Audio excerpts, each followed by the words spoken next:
Students, आज के lecture के अंदर हम बेसिकली कार्बोहाइड्रेट्स क्या होते हैं, उनकी कितनी टाइप्स हैं, उनके स्ट्रक्चर क्या होते हैं, उनको हम डिस्कस करने जा रहे हैं। तो बच्चों, आपकी बहुत ज़्यादा डिमांड थी कि बायोकेमिस्ट्री, हालांकि ये मेडिकल वाले स्टूडेंट्स के लिए बहुत आसान चैप्टर है, जबकि इंजीनियरिंग वाले बच्चों के लिए ये काफ़ी टफ चैप्टर है। तो हम अपने टॉपिक को स्टार्ट करते हैं बच्चों, टाइम वेस्ट किए बगैर। कार्बोहाइड्रेट एक लॉन्ग क्वेश्चन बनता है और मोस्ट इंपॉर्टेंट क्वेश्चन भी है, इस चीज़ को भी ज़हन में रखें। सबसे पहले हम चैप्टर नंबर 21 बायोकेमिस्ट्री, इसकी डेफिनेशन पढ़ते हैं। आपको पता है बच्चों, बायोकेमिस्ट्री, बायो और केमिस्ट्री दो लफ्ज़ हैं। इसका मतलब है मिक्सचर है, ये हाइब्रिड है। हाइब्रिड का मतलब क्या होता है? मिक्सचर।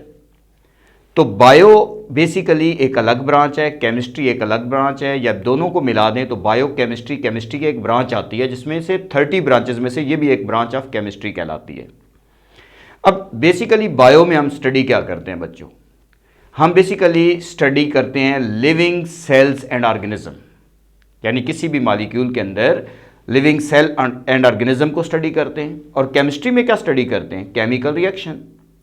तो अगर मैं आपसे कहूँ बायोकेमिस्ट्री क्या है, तो आप कह सकते हैं किसी भी मॉलिक्यूल की स्टडी जिसके अंदर हम उसके लिविंग ऑर्गेनिज्म को स्टडी करें और उनके स्ट्रक्चर को स्टडी करें, या बेसिकली उस कंप्लीट मॉलिक्यूल को स्टडी करें, उसे बायोकेमिस्ट्री कहते हैं। इसलिए बच्चों, मैंने आपकी आसानी के लिए लिख दिया, biochemistry is a hybrid science. Bio means study of living cells and organism and chemistry mean chemical reaction. तो इसका मतलब ये हुआ कि बच्चों, हम कह सकते हैं biochemistry basically branch of chemistry है, जिसके अंदर हम लिविंग सेल्स एंड ऑर्गेनिज्म की स्टडी करते हैं एंड देयर केमिकल रिएक्शन, उसको स्टडी करते हैं, उसे बायोकेमिस्ट्री कहते हैं। ये तकरीबन तमाम बुक्स में यही डेफिनेशन मेंशन भी है, कोई मुश्किल डेफिनेशन नहीं है। आपको पता है बायोकेमिस्ट्री बेसिकली ये मैक्रो मॉलिक्यूल्स इसमें स्टडी हम करते हैं। इसी के अंदर हम लिपिड्स पढ़ेंगे, इसी के अंदर हम प्रोटीन्स पढ़ेंगे। अब हम इसमें कार्बोहाइड्रेट पहला मॉलिक्यूल स्टडी करने जा रहे हैं, कार्बोहाइड्रेट्स। बच्चों, कार्बोहाइड्रेट का वर्ड कहाँ से आया? ये काफ़ी इंपॉर्टेंट लॉन्ग क्वेश्चन बनता है बच्चों। फेडरल बोर्ड में ये लॉन्ग क्वेश्चन के तौर पे कंसिडर होता है, काफ़ी इंपॉर्टेंट क्वेश्चन है, इसको आपने ज़हन में रखना है। कार्बो का मतलब होता है कार्बन, हाइड्रेट का मतलब होता है वाटर, ठीक है? इसलिए मैंने लिखा carbo mean carbon, hydrate mean water. इसका मतलब तो ये हुआ कि इस मॉलिक्यूल के अंदर कार्बन के अंदर वाटर होगा कुछ। इसलिए मैंने नीचे अगले पॉइंट में लिखा कि कार्बोहाइड्रेट में बेसिकली कार्बन होता है, हाइड्रोजन होता है, ऑक्सीजन होता है, और उसमें आमतौर पर मोस्टली, ऑलवेज ट्रू नहीं है, मोस्टली हाइड्रोजन ऑक्सीजन में जो रेशो होती है वो 2:1 होती है। हाइड्रोजन ऑक्सीजन में जो रेशो होती है वो 2:1 होती है। जैसे आपने देखा होगा, ग्लूकोज का फार्मूला हम पढ़ते हैं C6H12O6। अब इसमें अगर रेशो निकालें हाइड्रोजन और ऑक्सीजन की, तो आपको पता है 2:1 बन रही है, 2:1। इसलिए इनके अंदर जो हाइड्रोजन ऑक्सीजन रेशो है मोस्टली 2:1 होती है। लेकिन ये ऑलवेज ट्रू नहीं है बेटा। ऐसे नहीं है कि जिन मॉलिक्यूल में हाइड्रोजन की रेशो 2:1 हो वो कार्बोहाइड्रेट ही हो सकता है कि वो कार्बोहाइड्रेट हो और हो सकता है कि ना हो। इसलिए इसकी मॉडर्न डेफिनेशन नेक्स्ट पॉइंट में मैं आपको समझाऊंगा। तो देखें, आपके पास चंद एग्जांपल, जैसे आपने देखा होगा हमारे पास है फॉर्मेल्डिहाइड। फॉर्मेल्डिहाइड बच्चे सब लोग जानते हैं। बच्चों, अगर फॉर्मेल्डिहाइड को देखें तो हम आमतौर पर हम इसको ऐसे लिख रहे होते हैं। अगर इसको मैं कंबाइन कर दूं तो ये बन रहा है जी CH2O। इसमें हाइड्रोजन ऑक्सीजन रेशो निकालें 2:1 आ रही है, लेकिन ये कार्बोहाइड्रेट नहीं है। इसी तरीके से अगर आप देखें एसिटिक एसिड, एसिटिक एसिड का फार्मूला ये हम पढ़ते हैं CH3COOH, ये पढ़ते हैं। अब इसमें देखिए तो कार्बन बच्चों 2 हैं, हाइड्रोजन इसमें आपके पास 4 हैं, ऑक्सीजन इसके अंदर जो है वो हमारे पास 2 हैं। अगर हाइड्रोजन ऑक्सीजन रेशो निकाली जाए तो 2:1 ही बनती है। हाइड्रोजन ऑक्सीजन रेशो हम इसमें देखें 2:1 है। इसी तरीके से लैक्टिक एसिड है, उसमें भी 2:1 बनती है। तो ज़रूरी नहीं है कि जिनमें हाइड्रोजन ऑक्सीजन रेशो 2:1 हो वो कार्बोहाइड्रेट ही हों, लेकिन मोस्टली इनमें 2:1 हाइड्रोजन में मौजूद होता है। इसलिए हम इनको बेसिकली हाइड्रेटेड फॉर्म कहते हैं। अब अगर मैं आपसे कहूं कि ऐसा कोई एग्जांपल दे दें, ऐसे मॉलिक्यूल जिनमें ये रेशो ना हो तो वो कार्बोहाइड्रेट हों, हो सकता है बच्चों, ऐसे बहुत सारे मालिक्यूल हैं।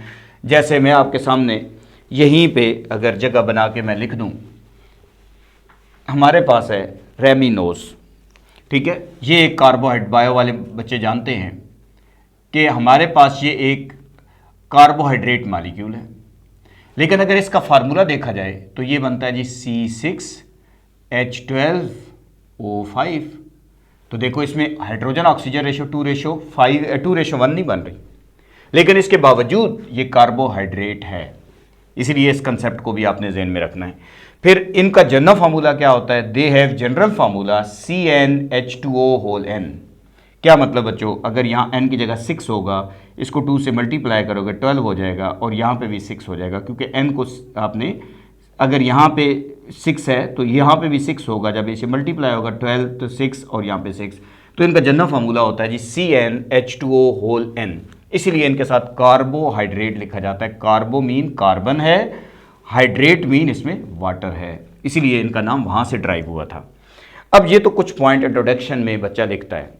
अब इसकी डेफिनेशन क्या है बच्चों? कार्बोहाइड्रेट की डेफिनेशन ये है, वो मॉलिक्यूल्स जिनके अंदर एल्डिहाइडिक ग्रुप हो या कीटोनिक ग्रुप मौजूद हो, एल्डिहाइडिक ग्रुप हो या कीटोनिक ग्रुप मौजूद हो, लेकिन इसमें एक से ज़्यादा OH ग्रुप मौजूद हो, उन्हें कार्बोहाइड्रेट्स कहते हैं। Polyhydroxy compound of aldehydes and ketones are called carbohydrate, ठीक है। Polyhydroxy compound of aldehydes and ketones are called carbohydrates. वो पॉलीहाइड्रोऑक्सी कंपाउंड जिनमें एल्डिहाइडिक ग्रुप मौजूद हो, कीटोनिक ग्रुप मौजूद हो, उन्हें कार्बोहाइड्रेट कहते हैं। अगर एल्डिहाइडिक ग्रुप हो तो इन्हें हम एल्डोजेस पढ़ते हैं, एल्डोज पढ़ते हैं। अगर उनमें कीटोनिक ग्रुप हो तो उन कार्बोहाइड्रेट को हम कीटोज पढ़ते हैं, ठीक है। तो एल्डिहाइड ग्रुप हो तो उन कार्बोहाइड्रेट को हम एल्डोज कहेंगे, और अगर कीटोनिक ग्रुप हो तो उन कार्बोहाइड्रेट को हम कीटोज कहेंगे। अब हमारे पास बच्चों बहुत सारे कार्बोहाइड्रेट हैं।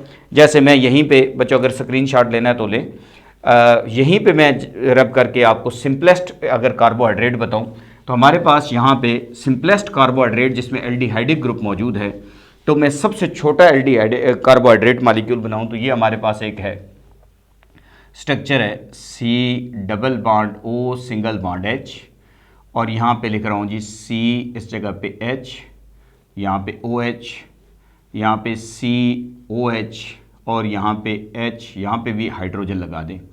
तो ये आपके पास सिंपलेस्ट, देखो इसमें एल्डिहाइडिक ग्रुप मौजूद है, एक से ज़्यादा OH, 2 या 2 से ज़्यादा OH होने चाहिए, तब वो पॉलीहाइड्रो, पॉली का मतलब होता है एक से ज़्यादा वाला, तो जिसमें 2 या 2 से ज़्यादा OH ग्रुप मौजूद हों, तो ये एक आपके पास कार्बोहाइड्रेट है। ये सबसे स्मॉलेस्ट है, इसको हम बेसिकली ग्लिसरॉल के नाम से है, तो इसका नाम बच्चों ग्लिसरॉल के नाम से है, ग्लिसरॉल एल्डिहाइड कहते हैं। ये सबसे सिंपलेस्ट कार्बोहाइड्रेट एल्डोज वाला है, इसको हम, एल्डिहाइडिक ग्रुप मौजूद है, इसको हम एल्डोज पढ़ते हैं जी। एल्डोज वो होते हैं जिनमें एल्डिहाइडिक ग्रुप होते हैं। अब कीटोज भी होते हैं बच्चों। जैसे मेरे पास ये अगर स्ट्रक्चर मैं बना दूं, कीटोनिक ग्रुप, आपको पता है कीटोनिक ग्रुप में दोनों साइड पे कार्बन होते हैं। अब यहाँ पे मैं इसके साथ CH2OH लगा दूं, यहाँ पे भी CH2OH लगा दूं। ये देखो अगर मैं OH ना लगाता, यहाँ CH3 होता, यहाँ CH3 होता, तो बच्चों इसको आपने पढ़ा हुआ है, ये आपके पास एसीटोन है, ठीक है। तो इसको हम प्रोपानोन या एसीटोन कहते हैं। इसको मैं डाईहाइड्रोऑक्सी एसीटोन भी बोल सकता हूँ। इसका नाम है डाईहाइड्रोऑक्सी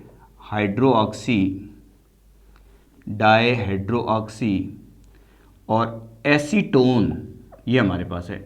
ये भी एक कार्बोहाइड्रेट मॉलिक्यूल है। कीटोज, इसमें एल्डिहाइडिक ग्रुप है, इसे एल्डोज कहते हैं। इसमें कीटोनिक ग्रुप है, इसको कीटोज कहते हैं। तो वो कार्बोहाइड्रेट मॉलिक्यूल जिनमें कीटोनिक ग्रुप मौजूद हो उन्हें कीटोज बोलते हैं, जिनमें एल्डिहाइडिक ग्रुप मौजूद हो उन्हें एल्डोज कहते हैं। अगर किसी का ऑर्गेनिक बहुत वीक है तो उसको पता होना चाहिए कि C डबल बॉन्ड O के एक साइड पे अगर हाइड्रोजन आए तो एल्डिहाइडिक ग्रुप होता है, अगर C डबल बॉन्ड O के दोनों साइड पे कार्बन आ जाएं, अल्काइल ग्रुप आ जाएं, तो वो कीटोनिक ग्रुप मौजूद होता है। यहाँ तक डेफिनेशन तक हम क्लियर हो गए बच्चों। अब कार्बोहाइड्रेट की डेफिनेशन के बाद इसकी है क्लासिफिकेशन। अब कार्बोहाइड्रेट की मेन 3 टाइप्स हैं। एक को नाम देते हैं मोनोसेक्राइड, दूसरा है अलिगोसेक्राइड, तीसरा है पॉलीसेक्राइड। अब मोनोसेक्राइड क्या है बच्चों? एक तो ये ज़हन में रहे कि बच्चों ये मोनोसेक्राइड और अलिगोसेक्राइड को हम शुगर मॉलिक्यूल्स भी बोलते हैं, ठीक है। इनको हम शुगर मॉलिक्यूल्स भी कहते हैं क्योंकि ये टेस्ट में मीठे होते हैं बेटा, कभी आप देखेंगे इनको, आप चखें तो इनका टेस्ट जो है वो स्वीट होता है। लेकिन ये जो हमारे पास हैं इनको हम नॉन शुगर मालिक्यूल्स कहते हैं, नॉन शुगर मालिक्यूल, क्योंकि इनका टेस्ट नहीं होता, ये टेस्टलेस होते हैं। जैसे मैं आगे जाके बताऊंगा स्टार्च, सेलुलोज, इनका कोई टेस्ट नहीं होता, इनको नॉन शुगर मालिक्यूल्स कहते हैं।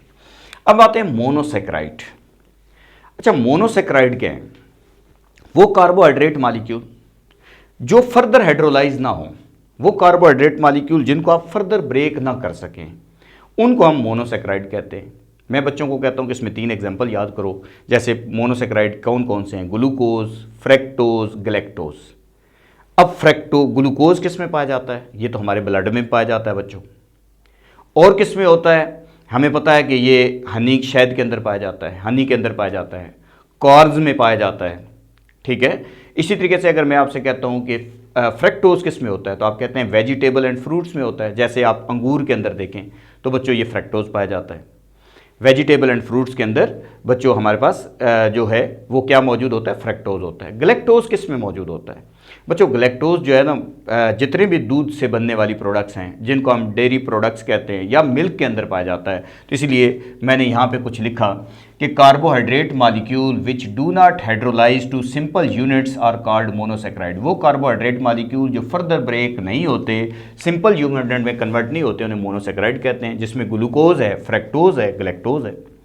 अब ग्लूकोज किस में पाया जाता है? Glucose is found in honey and corns, fructose is found in vegetable and fruits, galactose is found in milk and dairy products. ये बच्चों में वर्डिंग इसलिए लिखता हूँ कि अगर मैं सिर्फ आपको समझा दूँ तो बहुत सारे बच्चे मुझे फॉलो कर रहे होते हैं और उनको हर तरह का बच्चा मेरे चैनल पे पढ़ रहा है, तो उनको वर्डिंग चाहिए होती है, कुछ ना कुछ लिखना होता है। इसलिए बच्चों ये चीज़ें लिखना ज़रूरी हैं। अगर मैं आपको समझा दूंगा ना तो शायद ये जल्दी ख़त्म तो हो जाएगा, लेकिन हर बच्चा उस लेवल का नहीं होता, इसलिए उसको पता हो कि ये चीज़ें मैंने नोट भी करनी है।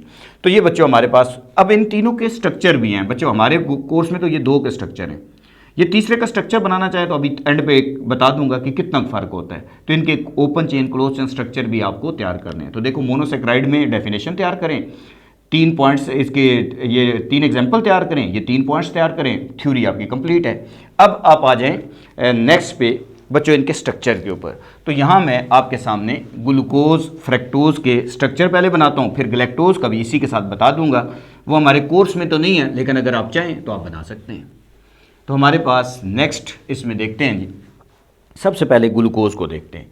बच्चों ग्लूकोज का मालिक्यूलर फार्मूला हमें पता है, हम लिखते हैं C6H12O6। C6H12O6 को अगर हम अरेंज करें तो ये इसका स्ट्रक्चर होता है। यहाँ हम 6 कार्बन लगा लेते हैं, 3, 4, 5, 6, ठीक हो गया। और यहाँ पे इस जगह पे कार्बन के साथ OH, यहाँ पे हाइड्रोजन, इस जगह कार्बन की आपने अरेंजमेंट याद करनी है। 3rd कार्बन के ऊपर OH की अरेंजमेंट जो है वो लेफ्ट साइड पे है। अब यहाँ बाकी सब जगह पे राइट साइड पे OH लगाने। अब इधर भी OH लगाएंगे, अब इस जगह पे भी OH लगाएंगे, लेकिन इसके बॉन्ड अभी 1, 2 हैं तो 2 हाइड्रोजन इसके साथ आ जाएंगे, इसके बॉन्ड पूरे हो जाएंगे। तो ये आपके पास open chain structure of glucose है जी, ठीक है। ये आपके पास open chain structure of glucose, इसको open chain structure of glucose कहते हैं। बच्चों इसका ओपन चेन स्ट्रक्चर आमतौर पर कहा जाता है कि ये सॉलिड फॉर्म में तो स्टेबल है, लेकिन इसको सॉल्यूशन फॉर्म में जब कन्वर्ट करते हैं ना तो ये 3% तकरीबन स्टेबल होता है। ये 97% या 90 बाज़ केसेस में 96% जो है वो अनस्टेबल फॉर्म में रहता है, ये साइक्लिक फॉर्म में कन्वर्ट हो जाता है। अब अगर मैं इसको साइक्लिक फॉर्म में कन्वर्ट करूँ बच्चों, तो मैं इसका एक इंटरमीडिएट यहाँ बनाऊँगा। इंटरमीडिएट बनाना है तो बच्चों यहाँ नंबरिंग हम करते हैं। ये कार्बन नंबर 1 है, ये 2, 3, 4, 5 और 6 कार्बन है, ये C6H12O6 बन रहा है। अब बच्चों हमारे पास कार्बन नंबर 6 से अगर मैं इसका ड्रा करता हूँ तो देखें हमारे पास कार्बन नंबर 5 कार्बन नंबर 1 के बहुत करीब हो जाएगा, जिसकी वजह से इसका साइक्लिक स्ट्रक्चर कैसे फॉर्म होगा। हमारे पास कार्बन नंबर 6 पे आते हैं तो ये आ जाएगा कार्बन नंबर 6 CH2OH, ठीक हो गया। ये कार्बन नंबर 6 हो गया। कार्बन नंबर 6 के बाद कार्बन नंबर 5 पे आए तो C, उसके साथ एक साइड पे हाइड्रोजन मौजूद है और एक साइड पे OH मौजूद है। कार्बन नंबर 5 के बाद कार्बन नंबर 4 पे आ जाएं, इस जगह पे कार्बन, इसके साथ हाइड्रोजन है और OH मौजूद है। 4 के बाद कार्बन नंबर 3 पे आ जाएं, इसका OH अगर नीचे लगाया तो उसका OH ऊपर लगा दें। अरेंजमेंट ऐसी रखनी है। कार्बन नंबर 3 के बाद कार्बन नंबर 2 पे आ जाए, इसका OH ऊपर लगाया तो इसका OH नीचे लगा दें, उसके साथ भी H और OH आ रहे हैं। और कार्बन नंबर 1 है, कार्बन नंबर 1 ये है हमारे पास, C डबल बॉन्ड O के साथ H लगाएंगे। ये अपनी उसका इंटरमीडिएट मैंने बनाया है। तो अगर हम इसमें नंबरिंग करें तो ये कार्बन नंबर 6 था आपके पास, 5 4 3 2 और 1। ये हमारे पास अभी साइक्लिक फॉर्म में ये कन्वर्ट हो रहा है। अब जब इसको साइक्लिक फॉर्म में लेके जाते हैं तो बेसिकली कार्बन नंबर 1 और कार्बन नंबर 5 का OH एक दूसरे के ज़्यादा करीब आते हैं। इस पर नेगेटिव चार्ज होता है और इस पर पॉजिटिव। इधर भी पोलैरिटी क्रिएट होती है, पार्शली पॉजिटिव नेगेटिव। ये ऑक्सीजन इस कार्बन से बॉन्ड बनाता है। जैसे ही इस कार्बन से ये ऑक्सीजन बॉन्ड बनाता है तो ये बॉन्ड इसका ब्रेक हो जाता है। ये बॉन्ड ब्रेक होगा, यहाँ सिंगल बॉन्ड हो जाएगा। O के साथ ये वाला हाइड्रोजन यहाँ से माइग्रेट करके इधर आ जाएगा, यानी ऑक्सीजन इधर बॉन्ड बनाएगा, ये बॉन्ड आगे ब्रेक होगा, O पे नेगेटिव आएगा, ये हाइड्रोजन इस ऑक्सीजन के साथ अटैच हो जाएगा। अब इसकी 2 फॉर्म बनेगी, इसी को देख के बनाऊंगा। एक को नाम दूंगा अल्फा डी ग्लूकोज और एक को नाम दूंगा बीटा डी ग्लूकोज। फर्क देखना है आपने। अब हमारे पास इसकी 2 फॉर्म बनाते हैं। पहली फॉर्म बनाने जा रहा हूँ, तो मैं अगर पहली फॉर्म बनाऊँ तो बच्चों ये मेरे पास फॉर्म CH2OH, कार्बन नंबर 6 बना दिया, फिर कार्बन नंबर 5 C इधर O लगा दिया, इसके साथ हाइड्रोजन है यहाँ पे, कार्बन यहाँ पे H और OH, और कार्बन नंबर 3 पे आ गया, इस जगह पे OH हाइड्रोजन, कार्बन नंबर 2 पे आ गया जी H और OH, और कार्बन नंबर 1 पे आ गए C, इसके साथ ये बॉन्ड बन गया। अब हमारे पास एक तो इसके साथ H मौजूद है। जब ये वाला हाइड्रोजन इस ऑक्सीजन से मिल जाएगा, ये बॉन्ड इधर बन गया, तो O के साथ H आ जाएगा। ये हमारे पास है। अब इसमें अगर मैं देखूं तो बच्चों इस जगह पे कार्बन नंबर 6 5 4 3 2 1। अब इसमें देखो 1 कार्बन के ऊपर OH नीचे की तरफ है, 4 पे तो मस्ट है कि OH नीचे की तरफ होगा। 1 कार्बन के ऊपर OH नीचे की तरफ है, तो इसको पढ़ते हैं alpha D glucose. Alpha D glucose, D stand for dextro rotatory. अब बीटा डी ग्लूकोज क्या है बच्चों? सेम यही स्ट्रक्चर है। इस OH को ऊपर कर दें, H को नीचे कर दें। अगर मैं इस OH को ऊपर लिख दूं, H को नीचे लिख दूं, बाकी अरेंजमेंट सेम हो, तो उसे बीटा डी ग्लूकोज कहते हैं। अब मैं बीटा डी ग्लूकोज का स्ट्रक्चर बनाता हूं। अब बीटा डी ग्लूकोज का स्ट्रक्चर यहां ड्रा कर लेते हैं, CH2OH। अब फिर इस जगह पे आ जाएगा जी कार्बन, इसके साथ हाइड्रोजन, यहाँ पे कार्बन H OH, ये हमने इसके साथ ड्रा कर दिया। फिर हमारे पास है जी कार्बन, इसके साथ यहाँ पे OH H, carbon H OH, और कार्बन इस पे आ गए, यहाँ पे ऑक्सीजन है, ये बॉन्ड उसी तरीके से है। अब सिर्फ फ़र्क क्या करना है, इस कार्बन को OH को ऊपर कर देता हूँ और इस H को नीचे कर देता हूँ। मैं आपसे कहता हूँ दोनों स्ट्रक्चर में फ़र्क देखें, तो फ़र्क तो सेम यही है कि सिर्फ इसका OH नीचे की तरफ है, उसका OH ऊपर की तरफ है। तो अब हमारे पास अगर नंबरिंग हम करें तो ये कार्बन नंबर 6 5 4 3 2 1। अब इस कार्बन देखो, इसका OH नीचे है, इसका OH ऊपर की तरफ है। इसको हम बच्चों कहते हैं बीटा डी ग्लूकोज। इसको हम नाम देंगे बीटा डी ग्लूकोज। तसल्ली से लेक्चर सुनने वाला है तब बच्चों समझ आएगी। बायो है, लाजिम बात है, बायो केमिस्ट्री थोड़ी सी थ्योरेटिकल टॉपिक होते हैं, इसलिए आपने इसको देखना है। तो बच्चों अभी तक मोनोसेक्राइड की डेफिनेशन तैयार हो गई, 3 पॉइंट्स तैयार हो गए। उसके बाद मुझे ग्लूकोज का स्ट्रक्चर तैयार है। अब फ्रैक्टोज, मैं ग्लूकोज के बाद ना बच्चों इसी के ऊपर सिर्फ गलेक्टोज की बात करने लगा हूँ। अगर मैं गलेक्टोज में करूँगा ना तो बच्चों सिर्फ आपने चेक करना है, इसी के ऊपर आप स्क्रीनशॉट ले लें ताकि मैं अगली बात करूँ गलेक्टोज की। चलें जी, अब बच्चों हमारे पास गलेक्टोज में ये होता है ना कि ये वाला OH, मैं अब गलेक्टोज की इधर बात करने लगा हूँ। यहाँ OH की जगह H इधर हो जाता है, OH इधर हो जाता है। तो यही स्ट्रक्चर आपके पास ग्लूकोज की जगह किसका बन गया? अब ये ग्लूकोज की जगह अब स्ट्रक्चर बन गया गलेक्टोज का। ठीक है, ये आपके पास बन गया गलेक्टोज। बुक में नहीं है, लेकिन अगर बच्चा लिखना चाहे तो ये हमारे पास गलेक्टोज बन गया। अब बच्चों इसमें देखो 2 OH राइट साइड पे होते हैं।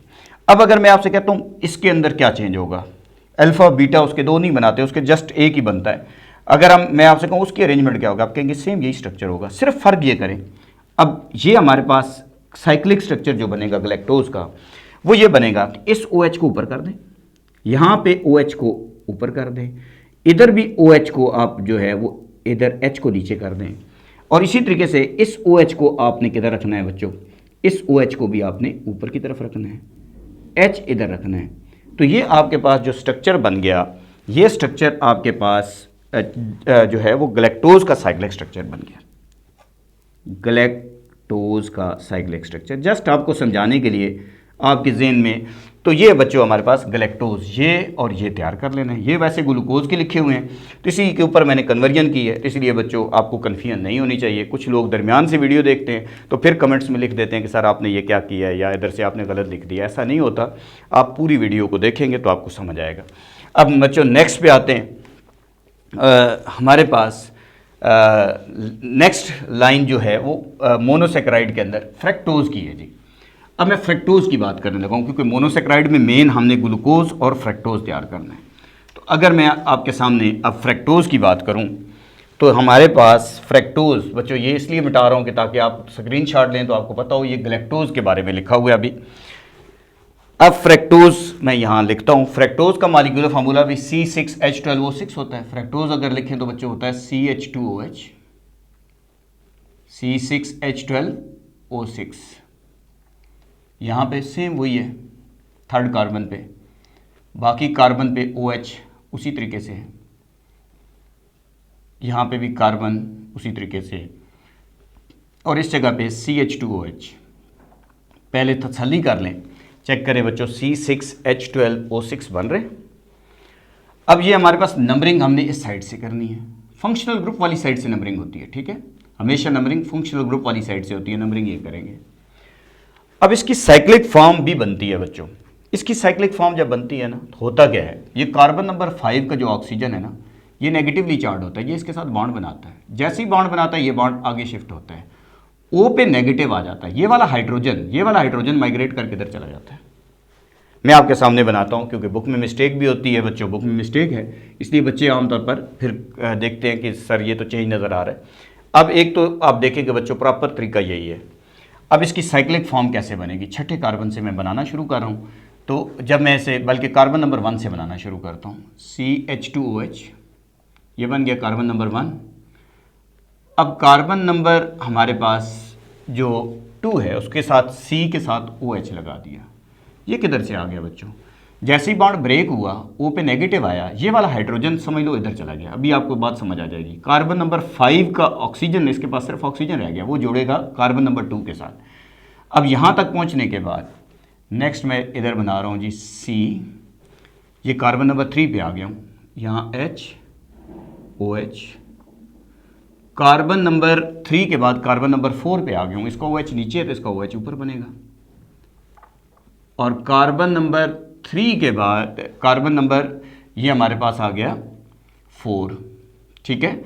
अब कार्बन नंबर 5 पे पहुंच गया हूँ, और कार्बन नंबर 5 के पास H मौजूद है, और उसका O, उसका ये वाला O देखो, इसका O कार्बन नंबर 5 का O कार्बन नंबर 2 से जोड़ा है, कार्बन नंबर 2 से जोड़ दिया, और कार्बन नंबर 6 इसका CH2OH ऐसे ही आ गया, ठीक है।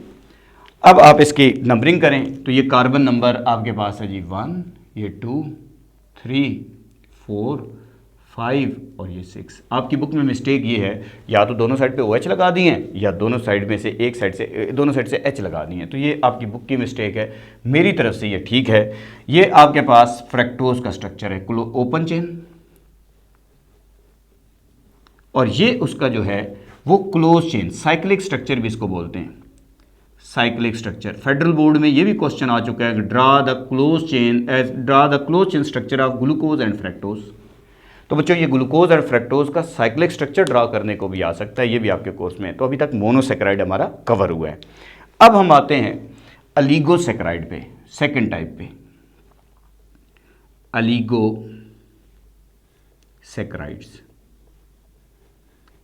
इसको हमारी बुक जो है, क्योंकि हम फेडरल के ज़्यादा मेन स्टूडेंट्स होते हैं, तो बच्चों हम अलीगोसेक्राइड को, हमारी बुक जो है वो डायसेक्राइड भी लिख रही है। Disaccharides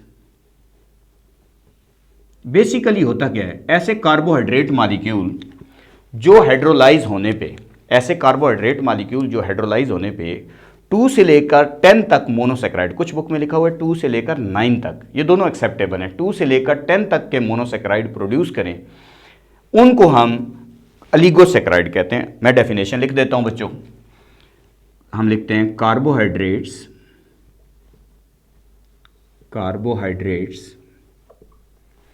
which produce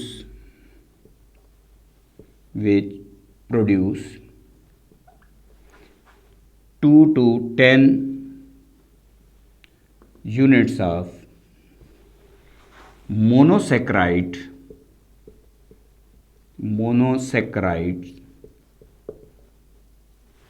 on hydrolysis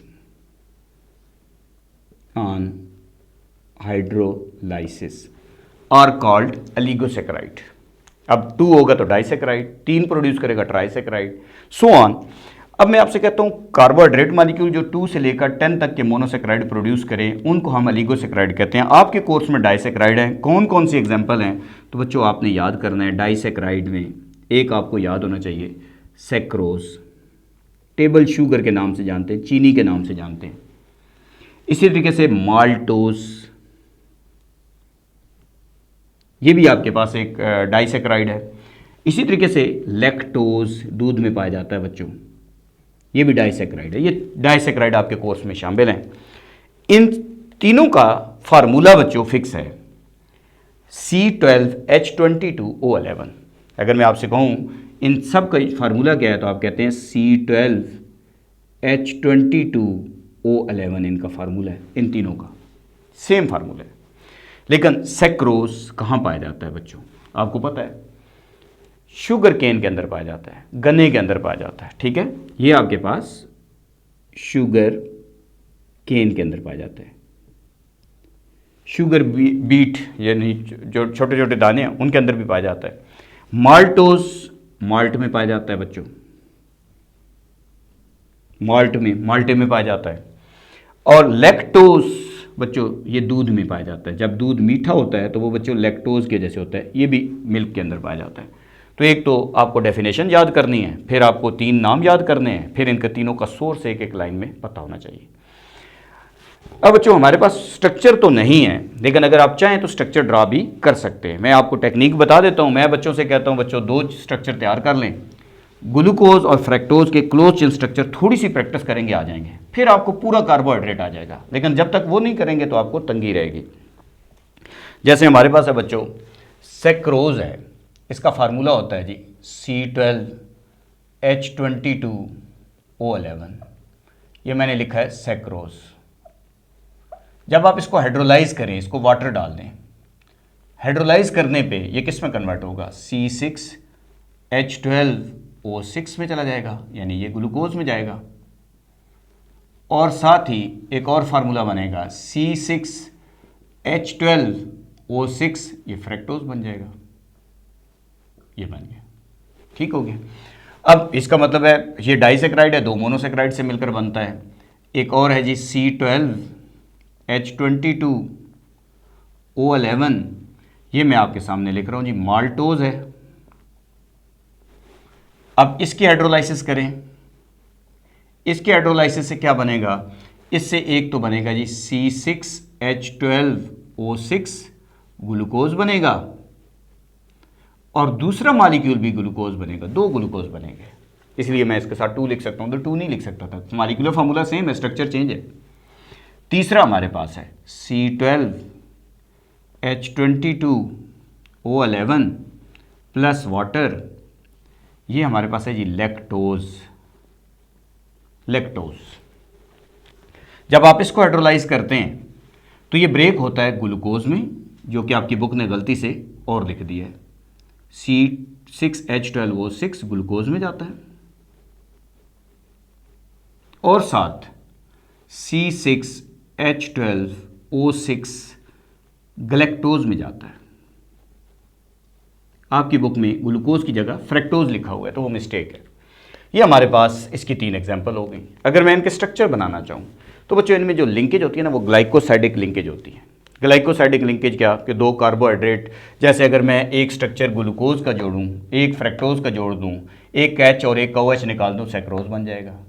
अगर दो ग्लूकोज जोड़ दूं, माल्टोज बन जाएगा। अगर एक ग्लूकोज का क्लोज चेन स्ट्रक्चर, एक गैलेक्टोज का क्लोज चेन स्ट्रक्चर, उनको जोड़ दूं तो मेरे पास लैक्टोज बन जाएगा। मैं एक कद को जोड़ के दिखा देता हूं, आपके कोर्स में तो नहीं है, लेकिन बच्चे को जस्ट इन्फॉर्मेशन के लिए, या कहीं आपको ऐसे लोज में ऐसा क्वेश्चन आ जाता है तो आपको काम आ सकता है। देखो बच्चों, ग्लूकोज बनाने लगा हूं। अगर मैं ग्लूकोज बनाता हूं तो ग्लूकोज का फार्मूला क्या है जी, C6, वो उसका साइक्लिक फॉर्म बनाने लगा हूं। अभी थोड़ी देर पहले आपको बच्चों समझाइए। तो ये आपके सामने स्ट्रक्चर बन रहा है जी।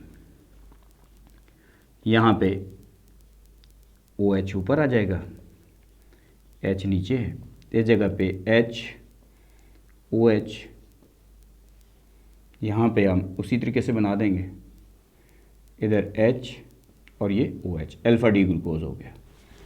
ये अल्फा डी ग्लूकोज का स्ट्रक्चर है। ये कार्बन नंबर 6 5 4 3 2 1। अब दूसरा मॉलिक्यूल मैंने बनाना है, ये इसका स्ट्रक्चर बना रहा हूँ फ्रैक्टोज का। तो बच्चों अगर मैं फ्रैक्टोज का स्ट्रक्चर बनाऊँ तो फ्रैक्टोज का स्ट्रक्चर है जी CH2OH, आपके सामने अभी थोड़ी देर पहले ड्रा किया, वो सामने ड्रा है। अब C, इस जगह पे OH। अब हमारे पास अगर हम इसको अरेंज कर दें, नेक्स्ट में इधर बना दें O C और इस जगह पे लगा दें C H OH, यहाँ पे लगा दें जी C OH H, और इसी तरीके से इसको जोड़ दें और हमारे पास इस जगह पे कार्बन नंबर 1 ये आपके पास है। अब हम इनको जोड़ दें तो हमारे पास बेसिकली इसके दरमियान जो लिंकेज आ जाएगी, एक मालिक्यूल का H निकाल दें, एक मालिक्यूल का क्या निकाल दें, OH। अगर एक मालिक्यूल का H निकाल दें, एक मालिक्यूल का OH निकाल दें, ये मालिक्यूल बन जाएगा। तो ये हमारे पास जो स्ट्रक्चर ड्रा हो जाएगा, हम इस तरीके से इसको ड्रा कर सकते हैं। अब हम इसकी नंबरिंग ऐसे भी कर सकते हैं 1 2 3 4, तो ये 1,4 ग्लाइकोसाइडिक लिंकेज होगी। इस तरीके से हम दो ग्लूकोज भी जोड़ सकते हैं। आप चाहें तो इसके दोनों ऑप्शंस होते हैं बच्चों, ग्लूकोज में नंबरिंग दोनों साइड से साइक्लिक फॉर्म में की जा सकती है। तो इसलिए 1,4 ग्लाइकोसाइडिक लिंकेज मैंने दिखा दी। अब इस तरीके से माल्टोज को दो जोड़ दें, दो ग्लूकोज जोड़ दें, माल्टोज बन जाएगा। एक ग्लूकोज एक गैलेक्टोज जोड़ दें, तो इस लिंकेज को हम एक नाम देते हैं। असल में ये चीज़ बतानी थी, ग्लाइकोसाइडिक लिंकेज या ग्लाइकोसाइडिक बॉन्ड भी कहते हैं, ये बन जाएगा। अब हम आते हैं नेक्स्ट पॉलीसेकेराइड पे। स्क्रीनशॉट लेना है तो बच्चों आप इसका स्क्रीनशॉट ले सकते हैं। नेक्स्ट पे आते हैं हम पॉलीसेकेराइड। नॉन शुगर मॉलिक्यूल्स हैं, टेस्ट लेस होते हैं, इनका कोई टेस्ट नहीं होता। जैसे पॉलीसेकेराइड हमारे कोर्स में जो मौजूद है वो 3 हैं। स्ट्रक्चर तो नहीं है, अगर बनाना चाहें तो उनके भी बना सकते हैं बच्चों, बहुत लॉन्ग हो जाता है, अदरवाइज मैं इसके ऊपर वो स्ट्रक्चर भी बना सकता हूँ। नेक्स्ट आते हैं पॉलीसेकेराइड। ऐसे कार्बोहाइड्रेट मॉलिक्यूल जो हाइड्रोलाइज होने पे large number of monosaccharide produce करें, लार्ज का मतलब यहाँ पे मिनिमम 1000 मॉलिक्यूल्स होता है, उनको हम पॉलीसेकेराइड कहते हैं। डेफिनेशन लिखने लगा हूँ, carbohydrate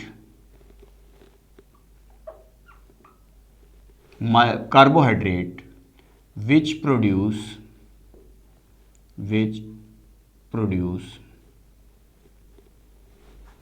large number of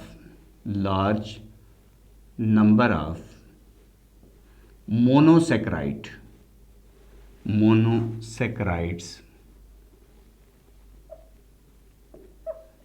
on hydrolysis।